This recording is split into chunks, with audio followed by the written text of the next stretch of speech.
Le dernier des grands s'intitule comment? C'est L'homme et son lieu. L'homme et son lieu. Et du reste, j'y ai pensé parce que dans ce livre, j'examine un peu les problèmes de l'angoisse humaine, et surtout quand l'homme doit évoluer. Et comme vous m'avez dit que vous vouliez aujourd'hui m'interroger sur la femme au milieu de la vie, j'ai pensé à cette évocation que j'ai faite, qu'il y a une certaine angoisse chaque fois qu'on doit passer d'un état dans un autre. L'angoisse que j'appelle l'angoisse du milieu du chemin. C'est une malade agoraphobique qui m'a fait penser. Vous savez, l'agoraphobique, il a, au milieu d'une place, il a une angoisse parce qu'il n'est plus appuyé ni en arrière ni en avant. Et il m'a semblé que c'était une image de la vie. Nous sommes toujours à passer d'une étape à une autre. Nous nous installons, nous sommes assez heureux dans une étape, mais chaque étape prend fin. Et avant de passer dans une autre, avant de trouver une nouvelle formule de vie, un nouveau sens de vie, il y a un moment d'angoisse qu'il faut traverser. Je crois que c'est ça, l'angoisse du milieu du chemin. Et cette angoisse, à votre avis, elle augmente avec cette civilisation qui s'agite de plus en plus? Peut-être, oui, peut-être, parce que l'homme doit maintenant construire toute sa conception de vie, tandis qu'autrefois elle lui était dictée par le milieu, par la société. Sa liberté était très très limitée dans les siècles derniers. Et pensez combien l'homme s'est affranchi. Alors maintenant, il est en face de problèmes qu'il doit résoudre lui-même, et alors qu'autrefois il était tenu par la société, par une armature solide de la famille. Par exemple, la condition de la femme a tellement changé, n'est-ce pas? Autrefois, elle passait de la tutelle du père à la tutelle du mari, et quelquefois à la tutelle des enfants ou d'un grand frère. Enfin bref, elle n'avait jamais à affronter les problèmes de la vie toute seule. Maintenant, elle est en face, et l'homme boude un petit peu, lui dit « Ah, tu as voulu t'affranchir, alors débrouille-toi toute seule ». Les femmes se sentent très abandonnées avec leurs problèmes. Puis aussi, il y avait ceci, c'est que la maison familiale gardait le grand-père et la grand-mère à la maison, qui était un espèce de symbole de la sagesse de la famille auquel on pouvait avoir recours. Bien sûr, et on tend maintenant, vous savez, le problème des vieux, nos confrères s'en occupent beaucoup maintenant, et ils se rendent compte que les mettre dans des établissements, c'est aussi un peu les assassiner, c'est-à-dire les déraciner de leur milieu. Et on cherche maintenant à encourager les couples à garder des vieux parents, mais c'est pas très facile dans la société actuelle. On manque de place. Et puis ces maisons qui sont des clapiers, évidemment, là-dedans, c'est difficile de trouver la chambre. Le problème des vieux maintenant est considérable, n'est-ce pas? Alors un vieux qui peut rester un peu dans la vie, c'est infiniment mieux pour lui que d'être parqué avec d'autres vieux. Pourtant, là, il peut jouer aux cartes. J'en ai vu un l'autre jour dans un asile, qui représentait vraiment pour moi la sagesse, parce qu'il m'a répondu d'une façon tellement curieuse. On parlait de Dieu. Et je lui dis, mais est-ce que vous croyez, vous, vraiment qu'il existe? Vraiment, entre vous et moi, entre quatre yeux, comme ça. Et il m'a répondu cette chose très curieuse, il m'a dit, quand on y croit, il existe, quand on n'y croit pas, il n'existe pas. C'était très beau de la part de ce vieillard. Et je me disais, s'il avait été dans sa famille et que quelqu'un de mon âge, sa belle-fille, sa petite-fille lui pose cette question, elle aurait été très impressionnée par cette réponse. Mais voilà, on les met dans des asiles. On crée la gérontologie, cette nouvelle science de la vieillesse. Hélas, c'est bien nécessaire. Seulement, il y a un problème psychologique, la vieillesse, c'est qu'il faut reviser un peu ses valeurs, n'est-ce pas? Et toute notre société actuelle est fondée sur une notion d'efficacité, n'est-ce pas? C'est une civilisation pour l'âge moyen de la vie, mais qui ne donne pas un idéal pour l'homme âgé. Et c'est le problème aussi de tous les tournants, puisque vous parliez de la femme. Il y a un âge où il faut un peu modifier son objectif. Oui, alors je viens vous voir précisément pour que nous parlions de cette femme entre 40 et 50 ans qui est assaillie par des problèmes. Alors je pense qu'il y a tout un éventail de femmes. Il y a la femme vraiment seule, qui a plus de famille, qui n'a pas de mari, qui n'a pas d'enfant, qui n'a pas d'amis, qui n'a pas d'amie, qui n'a pas de chien, qui n'a pas de chat, qui n'aime pas beaucoup sa profession, qui rentre le soir et se trouve très seule.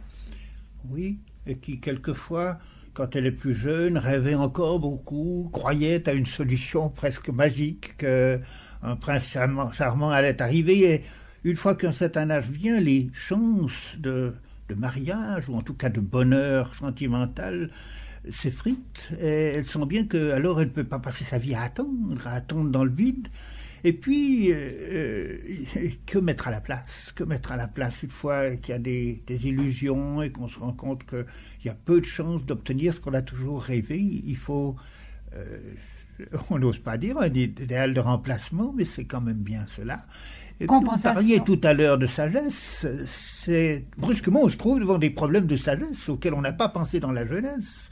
Et c'est assez normal de demander à une femme de 30 ans de se préoccuper de la sagesse. Elle se préoccupe de trouver un bonheur immédiat, n'est-ce pas?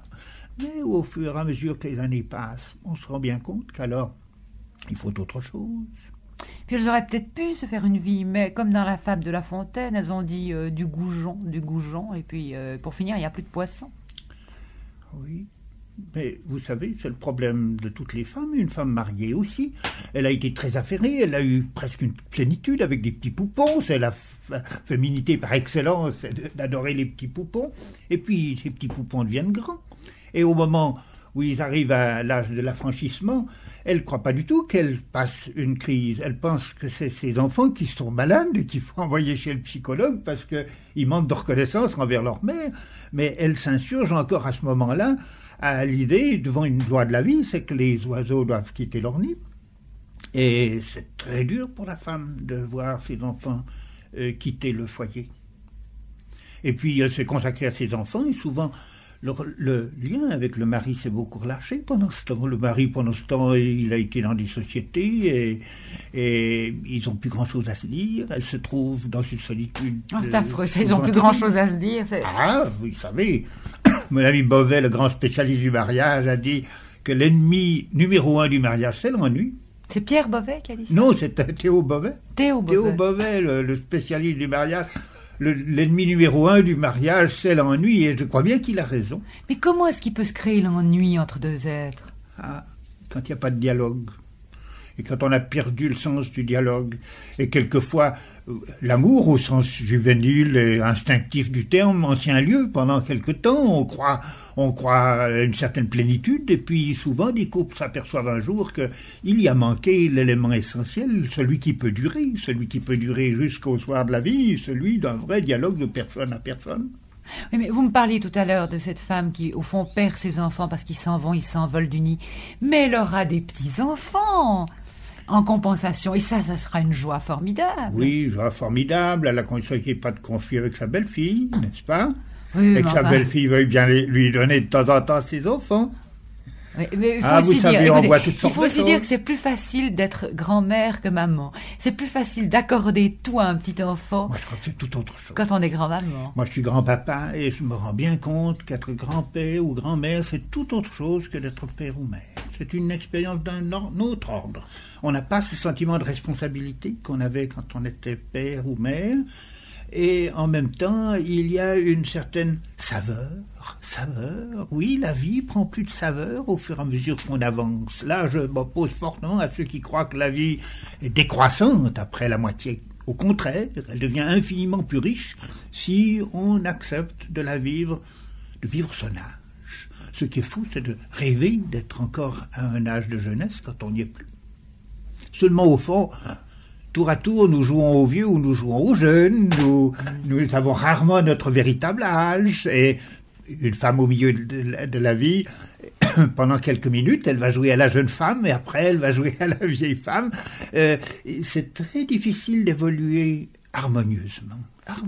Ah, l'harmonie, c'est le mot le plus important de la vie, je crois. Un des plus importants. Peut-être, mais l'harmonie ne se fabrique pas, elle doit se trouver spontanément. Il y a une nécessité de spontanéité. Oui, elle est faite de parfums, de foi, de richesse intérieure, de couleurs. Mille petits riens, oui, qui appartiennent justement à l'ordre de la sagesse et non à l'ordre de l'analyse. Oui.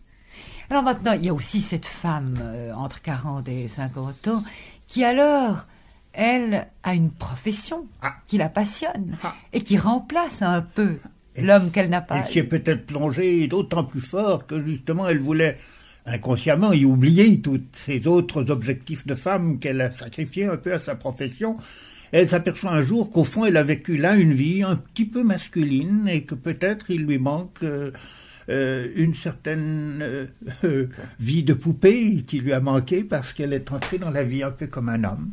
Vous voyez, j'ai interrogé il n'y a pas longtemps une grande comédienne qui a vécu comme ça, de sa profession, qui était heureuse, et qui m'a dit tout d'un coup, je ne sais pas pourquoi, le jour de mes 48 ans, je me suis dit, je peux plus supporter les valises, les hôtels, les restaurants, les signatures, tout ça, je voudrais une maison à moi et pouvoir y vivre, mais avec qui? Voilà. Elle me disait, je suis invivable. Voilà le problème du lieu, ce besoin de se trouver à sa place. Et ce besoin change avec les années. Ça peut être parfaitement le monde entier, en pleine 20 ou 30 ans, des tournées mondiales, c'est le lieu par excellence, et puis un jour vient où on a besoin d'autre chose. C'est remarquable, votre interview, là, parce que c'est quelqu'un qui a du succès. C'est une chose qui me frappe, moi, c'est le nombre de gens qui, en plein succès, tout à coup vous disent « Oh, mais j'ai raté l'essentiel. » Oui. Ils peuvent avoir, presque une gloire internationale, être dans les magazines et avoir un immense problème dont ils peuvent même pas s'ouvrir à n'importe qui parce que les gens leur riraient au nez, leur diraient « Mais enfin, vous avez tout !»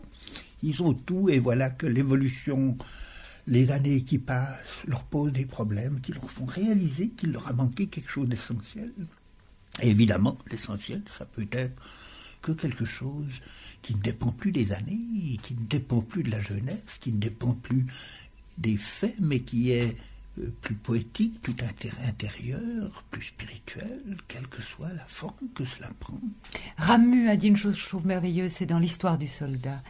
Il dit à un moment donné, un bonheur, c'est tout le bonheur, deux bonheurs, c'est comme si on n'avait plus. Ah. Ça m'a fait souvent réfléchir. Ça me faisait penser à cette comédienne, parce que je lui disais, mais enfin, le bonheur, vous l'aviez, même dans vos restaurants, vos hôtels, avec votre public et tout ça, pourquoi tout d'un coup ça change? Elle m'a dit, je ne sais pas. Voilà, tout d'un coup je fais un retour sur moi-même, je n'ai rien. J'ai cru que j'avais, je n'ai rien. Elle comparait sa vie au moulin de Maître Corny. Elle disait, c'est pas du blé qui se travaillait là-dedans, c'était du ciment, comme dans le conte de Daudet. Il tournait, tout le monde croyait qu'il tournait mon moulin, mais c'était pas vrai. Et je m'en rends compte seulement aujourd'hui. Et c'est une comédienne de grand renom. Oui, mais il fallait déjà qu'il y ait une belle confiance entre elle et vous pour qu'elle vous dise cela. Ah, on en était à minuit et demi, 1h du matin. C'est ça. L'heure de la vérité. Les hommes ont besoin de trouver quelqu'un à qui ils puissent s'ouvrir pour prendre conscience de leurs propres problèmes. Parce que tant qu'on les remue tout seul, on n'en est pas bien conscient. Ils sont pas saillants. Et ils deviennent saillants. Et c'est une des choses qui me frappe, c'est combien les problèmes doivent se poser à leur heure. Il y a une évolution intérieure. Et souvent, au moment où ils vous disent ça, ils vous disent « Ah, mais je sais pas pourquoi je vous dis ça. » Ça leur est venu tout seul. C'est qu'il y a une croissance. Et au fond, ils marchent en avant. Ils marchent en avant. On marche en avant de problème en problème, vous savez. On en a quitté un, on en trouve un autre. Et je voudrais qu'on poursuive cet éventail. Et la femme entre 40 et 50 ans qui devient veuve et qui a tout eu et qui tout d'un coup est seule. Vous avez sûrement eu en consultation des cas de ce genre. Oui, pas seulement en consultation. Je pense en ce moment à la femme d'un de mes excellents amis qui est mort bien prématurément. Et oui, elle répond à peu près à ce que vous dites. Et je l'ai invitée dans un congrès où venait son mari volontiers. Et elle est venue et elle m'a dit « Oh, mais c'est la première fois depuis que mon mari est mort qu'on me réinvite dans quelque chose comme cela. » Elle a senti, elle m'en a parlé, combien elle s'est trouvée brusquement en dehors du courant social du seul fait de la mort de son mari. C'est ce qui montre combien la femme est rarement dans notre société prise pour elle-même. Elle est prise pour sa profession ou pour les services qu'elle rend, et c'est ce dont souffrent tant de femmes célibataires, ou pour son mari qu'elle suit.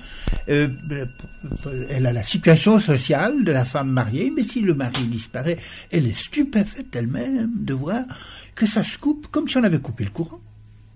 Et alors la femme divorcée, le cas de la femme qui a été terriblement aimée, et puis tout d'un coup, le destin a envoyé une autre femme sur la route de ce couple-là, et elle devient seule, avec hargne, rogne et grogne, comme dit le général de Gaulle. Alors, qu'est-ce qui se passe là?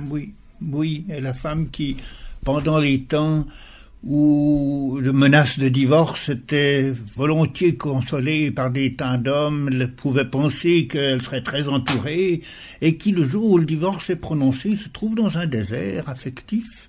C'est assez fréquent, vous savez, et ça montre combien les hommes sont égoïstes, parce qu'ils veulent bien consoler une femme, mais ils veulent pas en prendre la charge. Non, mais maintenant, ce que je voudrais qu'on examine tout de même, c'est ce qu'on peut répondre à l'être qui est seul. Parce que, je ne sais pas si vous vous souvenez de ce merveilleux livre, Bambi le chevreuil, de Félix Salton, que Walt Disney a mis en film, où on voit l'ancien de la forêt, qui est le grand chevreuil, et qui éduque au fond les autres chevreuils. Il est le sage. Et il apparaît toujours dans des situations difficiles, aux périodes où les hommes chassent et tuent les chevreuils. Alors l'ancien apparaît devant les chevreuils et leur dit « Mais enfin, on vient au monde tout seul, on vit tout seul, on meurt tout seul. Je suis l'ancien de la forêt, je vous le dis, transmettez ça à tous les animaux de la forêt. N'ayez pas peur de la mort, n'ayez pas peur de la solitude. Sachez rester seul, parce que les chasseurs vont vous prendre si vous allez en groupe. » Et ça m'a toujours beaucoup impressionné, ça. Bien sûr qu'on est tout seul, qu'on vit tout seul, qu'on meurt tout seul, mais c'est une réponse qu'on peut faire à un patient qui vient chercher vers vous, docteur, un réconfort. Oui, je suis bien persuadé qu'il y a une solitude dernière qui appartient à tout le monde et que nous devrons affronter tout seul la mort, ou que même la moindre souffrance, il y a quelque chose d'incommunicable, comme dit Kierkegaard. Seulement nous avons besoin d'une certaine communauté à notre solitude, si j'ose dire, à pouvoir être avec autrui dans ce goût de la solitude. Alors la solitude prend un autre sens. C'est entendu, c'est pas les autres qui peuvent nous prendre notre souffrance ou la vivre. Et quand on dit « je me mets bien à votre place », on dit des blagues, n'est-ce pas? Mais cependant, être vraiment accepté par autrui et comment dire, accompagné par autrui, accompagné. Et alors, la solitude peut devenir féconde au lieu d'être une souffrance. Parce qu'il faut bien le dire, il y a aussi dans notre société actuelle une certaine ambiance qui nuit à la solitude utile, à la solitude nécessaire. Méditative. Oui, oui, bien sûr. Alors, si des questions du sens de la vie se présentent brusquement un jour, parce que la vie s'est tout à coup arrêtée à cause d'une maladie, ou à cause d'un deuil, ou à cause de quelque chose comme ça, ou le mariage d'un enfant, on n'est pas exercé à s'affronter soi-même, à affronter les problèmes de la destinée. Et là, on a besoin d'une certaine communauté qui vous y aide. Et évidemment, dans la société d'autrefois, on était plus entouré à cet égard qu'on l'est aujourd'hui. Et ça vient de quoi, ça ? Ça vient de l'individualisme moderne, je pense. Je le dis d'autant plus que je suis très individualiste moi-même. Mais vous ne croyez pas aussi qu'autrefois, quand on avait un problème, on pouvait aller voir son curé, son rabbin, son pasteur. C'était une sorte de psychiatre.